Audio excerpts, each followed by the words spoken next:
بسم اللہ الرحمن الرحیم اللہم صلی علی محمد وعلی آل محمد. ویلکم ٹو دا شو. صاحبوں، پاکستان میں آرمی چیف جس کو چاہے جیل میں ڈلوا دے، جس کی چاہے سزا معاف کر دے، جس کو چاہے صدر بنا دے، عدالتیں، جمہوریت سب بے اثر اور اس کے مکمل کنٹرول میں ہیں. عاصم منیر کو اب ایک تاج بنا کر پہنا دیجیے اور کل سے سب لوگ انہیں عاصم منیر کے بجائے، آرمی چیف کے بجائے ذل الہی عالم پناہ کہہ کے مخاطب کیا کریں. بھائی، تاریخ میں ایسے بادشاہ بھی تو گزرے ہیں جو بہت پروگریسو تھے، جنہوں نے بڑی ترقی کی اور بہت انصاف پسند تھے. اور ویسے بھی پاکستانی قوم کا مزاج جو ہے وہ خوشامد پسند اور جی حضوری والا وہ ہے. آپ چلے جائیے ہر طرف پاکستان میں مکھن لگانے والے لوگ، جی حضوری والے لوگ، مزاج ہے نا، تو بادشاہت کو پسند کریں گے. اچھا، جب سارا کام کر ہی رہا ہے ایک ہی شخص بادشاہ بن کے، تو پھر یہ جھوٹے نام کیوں لیتے ہو؟ جمہوریت اور عدالت، یہ سب بیکار ہے. بادشاہت ہی قائم کر لیجئے. اچھا صاحب، لیٹس گیٹ سیریس ناؤ. ذل الہی نے 67 بے گناہ لوگوں میں سے 19 کو جنہوں نے معافی مانگی تھی ان کی سزا معاف کر دی. اب آپ ذرا سوچئے، ذرا سا دماغ لڑائیے. جب سزا، ایک تو بے گناہ پکڑے گئے اور سزا ہی 2 سال کی تھی، وہ 2 سال بھی گزر گئے، تو اب معافی کس بات کی دی جا رہی ہے؟ حضور جان کی امان پاؤں تو عرض کروں، یہ کس بات کی معافی دے رہے ہیں اب آپ؟ یہ کیا لوگ ہیں؟ یہ کہاں سے آئے ہیں؟ اچھا، شاہی فرمان میں یہ کہا گیا، یعنی ان کی پریس کانفرنس میں، کہ سزا کی معافی ہمارے قانونی عمل اور انصاف کی مضبوطی اور اس کے فیئرنس کی دلیل ہے. اچھا، بہت خوب. عاصم منیر کیا سمجھ رہے ہیں؟ لوگ پکار اٹھیں گے ذل الہی زندہ باد، عالم پناہ، آپ کا اقبال بلند ہو. کیا لوگ ایسے ڈیش ڈیش ڈیش ہیں؟ نہیں، ایسی بات نہیں ہے. بس یہ قسمت ہے کہ اس ذہین قوم کو ایسے ایسے رنگیلے آ کے ڈیش ڈیش بنانے کی کوشش کرتے ہیں. اچھا صاحب، دیکھیے، اگر ایک کڈنیپر کچھ لوگوں کو اغوا کر لے اور اس میں سے 10-20 کو جو ہے وہ چھوڑ دے اور کہے کہ اس نے ان کو رہا کر دیا، معافی دے دی، تو کیا ایسا کام کرنے سے اس کڈنیپر کا جو امیج ہے وہ عبدالستار ایدھی والا بن جائے گا؟ کیا لوگ اس کا احترام شروع کر دیں گے؟ نہیں، کبھی نہیں. ابھی تو جن کو اس نے رہائی دی ہے وہ سامنے آ کر اپنی بے گناہی کے ثبوت اور ان کے ظلم و تشدد کے نشانات دکھائیں گے. وہ بتائیں گے کہ وہ کتنے بے قصور تھے اور ان کے ساتھ کیا کیا گیا. یہ بات ان کو پہلے سوچنی چاہیے تھی، یا ان کے جو سو کالڈ مشیران ہیں انہیں چاہیے تھا وہ انہیں بتاتے. اچھا، ذرا دیکھیے، جو لوگ باہر آئے ہیں جیل سے، اب ان کا ریئیکشن کیا ہے اس کو چیک کیجئے تو بہت ساری باتیں خود بخود آپ کی سمجھ میں آئیں گی. وہ باہر آنے کے بعد عمران خان زندہ باد، پاکستان زندہ باد کے نعرے لگا رہے ہیں. وہ ذل الہی کے حق میں نعرے نہیں لگا رہے ہیں، وہ پاک فوج زندہ باد نہیں کہہ رہے ہیں. ان کی تو دلوں پہ آپ نے زخم ڈالے ہیں، تو وہ آپ کے زندہ باد کے نعرے تو نہیں لگائیں گے، وہ آپ کے مزید خلاف ہو گئے ہیں. اب یہ ان کا کام ہے کہ یہ سوچیں کہ کیا یہ طریقہ درست ہے؟ لوگوں کو، بے گناہ لوگوں کو بند کر دیا اور سزا دی، اور پھر اس کے بعد کہہ رہے ہو کہ آپ نے معافی دے دی ہے تو لوگ آپ سے محبت کریں گے. اب یہ اپنا بیانیہ بدل رہے ہیں، یہ چاہتے ہیں کہ حالات، ان کا امیج بہتر ہو جائے، پہلے جیسے ہو جائیں. اگر یہی حرکتیں، آپ کا کردار یہی رہا تو اب کے تجدید وفا کا امکان نہیں جانا. اب جانا اب آپ سے کچھ ہو نہیں سکے گا. دیکھیے حقیقت پسندی سے کام لیجئے. گناہ جتنا بڑا آپ نے کیا ہے اس کو مٹانے کے لیے اتنا بڑا ثواب کا بھی کام کیجئے. ایٹم بم کے مقابلے میں پھلجڑی لا کے دکھاؤ گے لوگوں کو تو وہ تمہاری فیور کریں گے. تم اپنے آپ کو اور زیادہ بے نقاب کرو گے.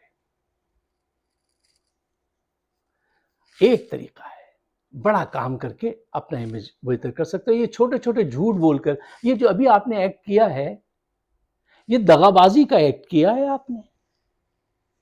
اس کے علاوہ اس کو اور کیا نام دیں گے آپ؟ کہ جن کی سزائیں ہو گئی تھیں یا جس کے 2 یا 3 مہینے رہتے تھے، آپ نے کہا ہم نے تم پہ احسان کیا ہے، ہم نے تمہیں رہا کر دیا. اس کو سب معلوم ہے کہ وہ بیچارہ وہاں کھڑا ہوا تھا. ایک صاحب نے فرمایا وہ تو صرف ڈانس کر رہے تھے کہ انہیں چک لیا گیا. تو یہ اس طرح سے آپ کا امیج بہتر ہوگا. آپ بیانیہ ڈیولپ کر رہے ہیں اس طریقے سے. یہ نجم سیٹھی اور وہ صدیقی صاحب سب ان کو سمجھاتے نہیں. یہ اتنے پرانے لوگ ہیں، زیرک لوگ ہیں. عرفان صدیقی صاحب سمجھاتے نہیں آپ انہیں. فوج کا جرنیل کے ساتھ کام کرنے کا ایک بڑا مسئلہ یہ ہوتا ہے کہ وہ یہ کہتا ہے کہ میں نے کہہ دیا یہ دن نہیں رات ہے تو تم مجھے یہی بتاؤ، اسی کو ثابت کرو کہ یہ رات ہے. تو وہ عقل مند بھی بھاگ جاتا ہے. وہ کہتا ہے یار اب تو یہی ثابت کرنا پڑے گا کہ یہ رات ہے وہ دن ہے. وہ سمجھا رہا ہے تو وہ کہتے ہیں نہیں ہم نہیں سمجھیں گے.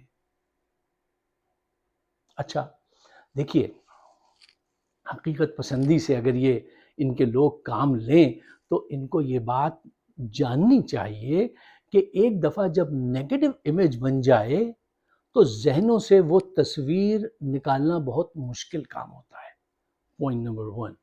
پوائنٹ نمبر 2، آپ کو پوری فوج کو آج لوگ نون اور پی پی پی کے ساتھ ملا کے آپ کی تصویر دیکھتے ہیں اور وہ چور ہیں. سب کو پتا ہے سرٹیفائیڈ کرپٹ لوگ ہیں وہ. تو وہ سارا ان کا جو گندا ملبہ ہے وہ بھی آپ پہ آتا ہے اور آپ خود بہت اندر سے گندے ہیں اور ہم کو اب پتہ چل گیا ہے. لیکن وہ وزن اور زیادہ بڑھ جاتا ہے جب آپ ان کے ساتھ چلتے ہیں. پوائنٹ نمبر 3، دیکھیے سیاست میں خاص کر کے جب عوام الناس کی رائے آپ کے خلاف ہو جائے نا تو کوئی لیڈر کہے یا نہ کہے، عمران خان کہے یا نہ کہے، ہر شہری آپ کے خلاف شواہد جمع کرتا رہتا ہے اپنے ذہن و دل میں. آپ کی پازیٹیو باتوں کو تو نگیٹ کرتا ہے کیونکہ وہ اتنا آپ کے سر پہ بوجھا ہے اپنے چوری چکاریوں کا، نون اور پی پی پی کی چور و چکاریوں کا، کہ وہ آپ کے متعلق نیگیٹو تو آبزرو کرے گا. اگر آپ سے کوئی پازیٹیو بھی بات ہو گئی تو اس کو اٹھا کے باہر کر دیتا ہے. یہ ہیومن سائیکولوجی اور پولیٹکس کی سائیکولوجی یہی ہے. اچھا پوائنٹ نمبر 4، دیکھیے عمران جو ہے اس کی شخصیت اتنی اسٹرانگ ہے، پوری دنیا اس کو مان رہی ہے. وہ آپ کو جینے نہیں دے گا اور سوشل میڈیا آپ کو مرنے نہیں دے گا. آپ بیچ میں پھنسے ہوئے ہیں. اور مجھے جس بات کا صرف دکھ ہے وہ ایک بات ہے کہ یار فوج بدنام ہو گئی. وہ ہمارا انسٹیٹیوشن ہے، ہمارا ایک رومانس رہا ہے اس کے ساتھ، اور جب یہ باتیں سنو تو جی چاہتا ہے کہ اس کو قبول نہ کرو، ان کو ریجیکٹ کر دو. لیکن پھر عقل کہتی ہے کہ نہیں یہ تو بدنصیبی اور زیادہ گہری ہو جائے گی، ان کی حمایت میں اب نہ جانا جب تک کہ یہ اپنے آپ کو کریکٹ نہ کر لیں. پوائنٹ نمبر 6، دیکھیے سیاست میں جو ایموشنل حادثات ہوتے ہیں وہ لوگ کبھی نہیں بھولتے.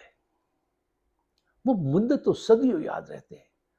وہ جیالا نوالا، وہ مجھے پروناؤنسیشن نہیں آتی اس جگہ کی، وہ انڈیا میں جو جہاں اس نے جنرل ڈائر نے وہ مارا تھا لوگوں کو، جیان والا. اچھا خیر وہ باغ کا قصہ آپ کو پتا ہے، آج تک یاد ہے.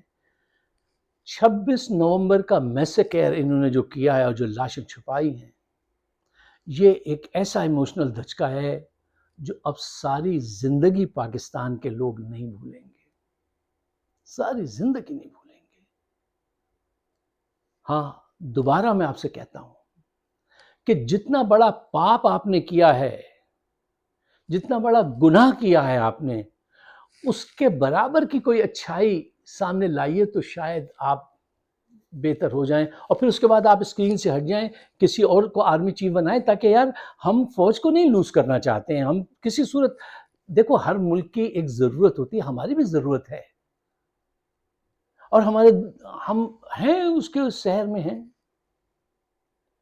ضرورت بھی ہے شہر میں بھی ہے، تو ہم چاہتے ہیں اس کو بچا لیں. یہ ایک ہی طریقہ ہے کہ یہ الیکشن کرائیں، فیئر الیکشن کرائیں، اپنا بھی نام کچھ بچا لیں، اور فوج کو فوراً نیا چیف آرمی لائیں اور دور ہٹ جائیں، تاکہ یار وہ دوبارہ سلسلہ چل سکے. ورنہ ہر چیز آپ کی ڈیکلائن پہ جا رہی ہے. کل میں نے آپ کو گنوایا تھا، چاہے آپ کی پروڈکٹس ہوں، آپ کی عزت ہو، ہر چیز جو ہے وہ ملیا میٹ ہو گئی ہے. اچھا، ایک آخری پوائنٹ جو ذرا اس پہ بھی غور کیجیے گا. دیکھیے، ان کے پاس میڈیا کی یہ قوت تو ہے کہ ان کے پاس لاٹھی ہے، بندوق ہے، انہوں نے سارے جو مین چینل سے ان کا گلا گھوٹ دیا، ٹھیک ہے. آج کے دور میں آپ دو چیزوں سے ایک وقت میں جنگ کر رہے ہیں، اور وہ آپ کبھی نہیں جیت سکتے. وہ کیا ہے؟ لوگوں کا سیاسی شعور اور سوشل میڈیا کا پلیٹ فارم. کسی صورت آپ انہیں بند نہیں کر سکتے، ان کو نہیں چھین سکتے. یہ دو چیزیں آپ عوام سے نہیں چھین سکتے، میں بتاتا ہوں آپ کو. اچھا، پھر آپ کے پاس جو یہ ٹیم ہے، وہ ایک دو بچھوڑے ہیں چھوٹے سے، کیا نام ہے ان کا، منیب اور ایک اور صاحب ہیں. اچھا خیر، جو بھی وہ ہیں. اس کے علاوہ یہ بڑے بڑے نام بھی جو ہیں آپ کے پاس، یہ بھی نااہل ہی ثابت ہوئے ہیں نا. نجم سیٹھی آپ کو بچا سکے، عرفان صدیقی آپ کو بچا سکتے ہیں، سہیل وڑیچ آپ کو بچا سکتے ہیں. یہ آپ کی دفاعی لائن ہے. ان میں وہ ایبلٹی نہیں ہے کمیونیکیشن کی، وہ اسکل ہی نہیں ہے کہ یہ آپ کے کام کو اچھی طرح سے پریزنٹ کر سکیں. انہوں نے جب بھی کوئی مسئلے کا حل بتایا تو وہ ایسا بتایا جو مسئلے سے بھی زیادہ خوفناک تھا، بڑا تھا. اس کے مقابلے میں عمران خان کے پاس جو سوشل میڈیا کی ٹیم ہے، اتنی اسٹرانگ، اتنی افیکٹو اور اتنی فاسٹ ہے کہ اکثر کبھی غلطی بھی اگر ان سے ہوئی یا پارٹی سے، تو وہ اتنی تیزی سے حرکت میں آتے ہیں وہ لوگ، اور آ کے جو غلط بات ہے اس کی تیزابیت کو 100 سے 10 ڈگری پہ لے آتے ہیں، پھر نئے ایشو پہ واپس چلے جاتے ہیں دوڑ کر. یہ ایبلٹی ہے عمران خان کی سوشل میڈیا کی. وہ کتنی تیزی سے آتے ہیں اور ان کی خامی کو خوبی میں بدل دیتے ہیں. وہ پچھلے زمانے میں مجھے یاد آیا کہ یہ جو ایرانی کارپٹ اتنے مشہور ہیں، اس کی وجہ آپ کو پتہ ہے کیا ہے؟ جب کاریگروں سے کوئی غلطی ہو جاتی تھی تو وہ ایک ایسے اسمارٹ استاد کو لاتے تھے، وہ کہتے تھے یہ بنتے بنتے یہ غلطی ہو گئی ہے. وہ جو آتا تھا وہ اتنا ذہین ہوتا تھا، وہ اس غلطی کو خوبی میں، ڈیزائن میں بدل دیتا تھا. یہ جتنے بڑے بڑے مشہور کارپٹ ہیں، کاغان اور کیا کیا، یہ جتنے اس کے ایران کے مشہور کارپٹ ہیں، ان کی ہسٹری پڑھی ہے. خامی کو خوبی میں بدل دیتا تھا. آج عمران خان کی سوشل میڈیا کو یہ پوٹینشل حاصل ہے، اس کے پاس دنیا بھر میں ایسا ذہین آدمی اس کو ڈیفینڈ کرنے میں ہے کہ وہ اس کی جو اگر غلطی بھی ہوتی ہے تو اس کا اثر تو ہوتا ہے، لیکن اس کو فوراً 100 میں سے 80 پہ لے آتا ہے.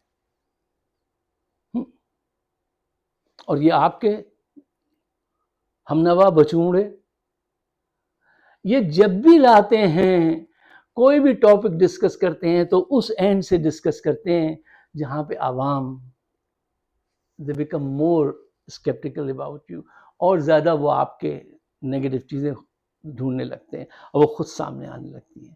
تو دیکھیے، آپ کے پاس نہ تو بیانیہ ہے. عاصم منیر کے پاس کیا بیانیہ ہے؟ کوئی بیانیہ نہیں ہے ان کے پاس. 10 سال حکومت کرنا چاہتے ہیں، نہیں کر سکتے. ضیاء الحق کے پاس ایک بیانیہ تھا کہ بھٹو غدار ہیں، ولی خان غدار ہے، اور یہ وہ غدار ہیں. ایوب خان کے پاس بھی ایک بیانیہ تھا کہ سارے سیاستدان کو ایبڈو کر دو، یہ غدار ہیں. بیانیہ بنا کر وہ آئے تھے، اور اس زمانے میں ہمارا چونکہ رومانس ایمان کی حد تک تھا فوج پر کہ جو یہ کہہ رہے ہیں وہی صحیح ہے، باقی دیکھنے کی ضرورت ہی نہیں ہم کو ادھر ادھر. تو وہ دور بدل گیا. یہ وہ دور نہیں ہے جس میں آپ پیدا ہوئے تھے. 2025 میں آپ بادشاہت چلانا چاہتے ہیں، یہ بادشاہت کا دور نہیں ہے. آپ کو اس بات کو سمجھنا چاہیے. اچھا، تو یہ بات ان کو خود یہ سمجھانے کی بات نہیں ہے، ان کو اتنی عمریں ہو گئی ان کی، ان کو خود سمجھنا چاہیے، اپنی غلطیوں کا اعتراف کریں، اس وردی پر اتنا غرور مت کرو، خود کو اتنا پاورفل مت سمجھو، کل جب یہ وردی اتر جائے گی نا تو 2 ٹکے کی ویلیو نہیں رہتی آدمی کو، جو کل تک کڑک سلوٹ کرتے تھے نا وہ نظر بچا کے ادھر سے گزر جاتے ہیں۔ یہ جو تمہاری آج ساری عیاشیاں ہیں، گاڑیاں، یہ گھر بار، پینشن، دورے، جہاز، ٹینک، یہ کہ تم کہیں سے جیت کے لائے تھے؟ مال غنیمت میں ملے تھے؟ یہ تم نے کمایا ہے؟ نہیں نہیں نہیں، یہ سب عوام کے پیسے ہیں جس پہ ساری عیاشی آج آپ کی۔ جی، یہ جو آپ کے بازو پہ وہ جو ornaments لگے ہوئے ہیں، یہ بلے جو لگے ہوئے ہیں، یہ جنگیں جیت کے آئے تھے، اس میں لگے ہیں۔ ایمانداری سے بتاؤ، آپ کا سارا خرچہ، ساری یہ جو آپ کی ڈبل کلف کی وردی ہے، یہ سب عوام کے پیسوں سے ہے، اس پہ گولی مت چلاؤ۔ عمران خان کو رہا کرو، قدم سے قدم ملا کے چلو، دوست کی حیثیت سے دیکھو، دوست کی حیثیت سے سوچو، دوست کی حیثیت سے آگے بڑھو، اور اگر عوام سے دشمنی کی تو پھر یہ ایک شعر سنتے جائیے، ٹائم بہت ہو گیا، کہ یہ سارا پیسہ، یہ سارا تمہارے گھر بار سے تمہاری وردی تک عوام کا پیسہ ہے، کہ کیا اچھا اس نے کہا تھا کہ تمام ریشمی عظمت امین میری ہے۔ پاکستان بنایا کوئی فوج نے تو نہیں بنایا تھا، فوج نے توڑا تھا، لیکن پاکستان بنایا تو عوام نے تھا۔ تو کہتا تمام ریشمی عظمت تاریخ، تمام ریشمی عظمت امین میری ہے، تمہارے بازو پہ یہ آستین میری ہے۔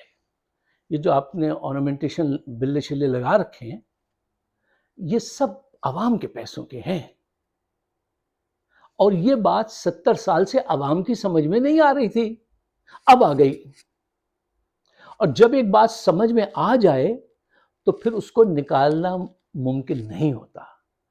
پاکستان پہ رحم کرو، پاکستان کے عوام پہ رحم کرو، دوبارہ دوست بن کے چلو، اس میں پاکستان کی بہتری ہے، تمہاری جان، تمہاری عزت، اس کی بھی بہتری اسی میں ہے، کیونکہ یہ سب کچھ تمہارا نہیں، یہ عوام کا ہے، اور عوام پہ گولی چلاتے ہو، عوام کو الٹا کر کر کے مارتے ہو، ننگا کرتے ہو، ان کے ساتھ گندی حرکتیں کرواتے ہو، کیا کچھ نہیں کروا دیا تم نے۔ ایک وائٹ پیپر لکھنا چاہیے کسی کو کہ اس دور میں کیا کچھ ہوا ہے، خدا کرے کہ اتر جائے تیرے دل میں میری بات۔ اگر آپ میری باتوں سے اتفاق کرتے ہیں تو اسے پاکستان کے بہتر مستقبل کے لیے شیئر کیجئے گا، اور مجھے اپنے خیالات سے نوازیے گا تاکہ بات آگے بڑھ سکے۔ آپ سب کا بہت بہت شکریہ۔ خدا حافظ۔